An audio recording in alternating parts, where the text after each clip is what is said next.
রাজনীতিবিদদেরই হাতে থাকা উচিত, একই সাথে সংস্কৃতিবান, একই সাথে রুচিশীল এবং আপাতমস্তক একজন ভদ্রলোক, যার এত দীর্ঘ ক্যারিয়ারে আমরা কিন্তু তার সাথে দুর্নীতির অভিযোগে তাকে অভিযুক্ত হতে দেখিনি। আমরা গত 16-17 বছর জনাব মির্জা ফখরুল ইসলাম আলমগীরকে রাজপথে সক্রিয় থাকতে দেখেছি এবং দলকে আঁকড়ে ধরে রাখার পেছনে তার অবদানের কথা অনেকেই বিএনপির মধ্যে একেবারেই স্বীকার করেন অবলীলায়।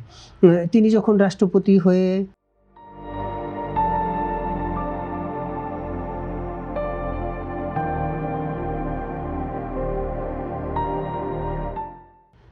হতে যাচ্ছেন কিংবা হচ্ছেন, তখন এই দলের মধ্যে কি রাজনৈতিক শূন্যতা তৈরি হবে কিনা আপনার একটু বিশ্লেষণ শুনতে চাই।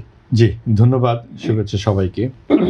দেখুন, একটি গুরুত্বপূর্ণ পদে যখন পদায়ন হয় কোনো রাজনৈতিক ব্যক্তিত্বের, তো এটা তো আসলে শূন্যতা তৈরি হয় না, বরং এটা এক ধরনের রাজনৈতিক পরম্পরারই বিজয় বলে আমরা মনে করি। কারণ একজন মাঠের কর্মী, তিনি একেবারেই তৃণমূল থেকে, যেমনটি বললেন সেলিম ভাই, যে মেয়র পদে তিনি ছিলেন, সেখান থেকে আঞ্চলিক পর্যায় থেকে জাতীয় পর্যায়ের প্রত্যেকটা ধাপ পেরিয়ে তিনি দলের মহাসচিব ছিলেন দীর্ঘকাল, এবং তারপর এত বছর যে আন্দোলন সংগ্রামের একটা পরিণতি, তার বয়সও হয়েছে যথেষ্ট, ৭৮ বছর বয়সে তিনি দেশের সবচেয়ে গুরুত্বপূর্ণ এবং শ্রদ্ধেয় পদে অভিষিক্ত হচ্ছেন। এটা সত্যিকার অর্থেই যারা সিজনড পলিটিশিয়ান কিংবা যারা একেবারেই রাজনীতি, যাদের ধ্যান জ্ঞান কর্ম সব কিছুই, তাদের জন্য একটি বড় ধরনের, আমি বলবো যে, প্রাপ্তি। কারণ বাইরে থেকে অনেক শক্তি সবসময় রাজনীতিকে নিয়ন্ত্রণ করবার চেষ্টা করে। আমরা বিভিন্ন সময় সেটা দেখেছি, 1/11-এর সময় দেখেছি, এমনকি অন্তর্বর্তীকালীন সরকার যে সর্বশেষ যেটি আমরা 18 মাসে দেখলাম, সেখানেও তো নিয়ন্ত্রণের অনেক চেষ্টা, অনেক ধরনের এজেন্ডা, যেটা দরকার ছিল না সেই ধরনের অহেতুক এজেন্ডাও আমরা দেখেছি। রাজনীতিকে নিয়ন্ত্রণ করবার, রাজনৈতিক দলকে নিয়ন্ত্রণ করবার চেষ্টা আমরা দেখেছিলাম।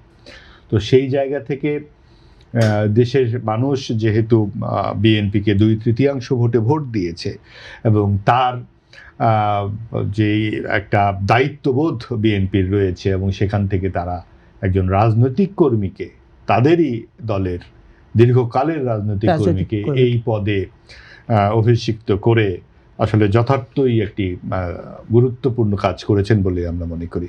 এবং রাজনীতিবিদদেরই হাতে থাকা উচিত।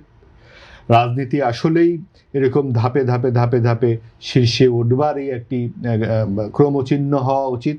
এবং রাজনীতিতে এই ধরনের সজ্জন, শিক্ষিত, মার্জিত, রুচিশীল ব্যক্তিত্বের যদি এই ধরনের কাজে আমরা দেখতে পাই, একই সাথে সংস্কৃতিবান, একই সাথে রুচিশীল এবং আপাতমস্তক একজন ভদ্রলোক, যার এত দীর্ঘ ক্যারিয়ারে আমরা কিন্তু তার সাথে দুর্নীতির অভিযোগে তাকে অভিযুক্ত হতে দেখিনি, তাকে বিরুদ্ধ দলের কর্মী নেতারাও নিজেদের সহকর্মী বলেই মনে করেন, এটা কিন্তু রাজনীতিতে একটি বড় অর্জন।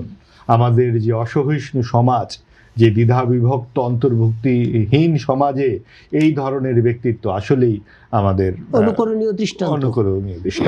তার জন্য শুভকামনা। এবং আমরা মনে করি যে আমাদের যেই রক্তাক্ত পথে আমরা গত কিছুদিন ধরে চলেছি, বেশ কিছুদিন ধরে চলেছি, আগামী দিনে সৌহার্দ্যমূলক, সমঝোতামূলক, যেটাকে আমরা ট্রুথ অ্যান্ড রিকনসিলিয়েশন মূলক একটি সমাজ চাচ্ছি, অন্তর্ভুক্তিমূলক সমাজ চাচ্ছি, সকল দল মত নির্বিশেষে সকলের সম্মান এবং মর্যাদা চাচ্ছি, যেটা আমাদের দীর্ঘকালের চাওয়া। সেই চাওয়ার ক্ষেত্রে যিনি রাষ্ট্রপতি হবেন মির্জা ফখরুল ইসলাম আলমগীর, তিনি অবশ্যই গুরুত্বপূর্ণ ভূমিকা রাখবেন বলে আমি মনে করি।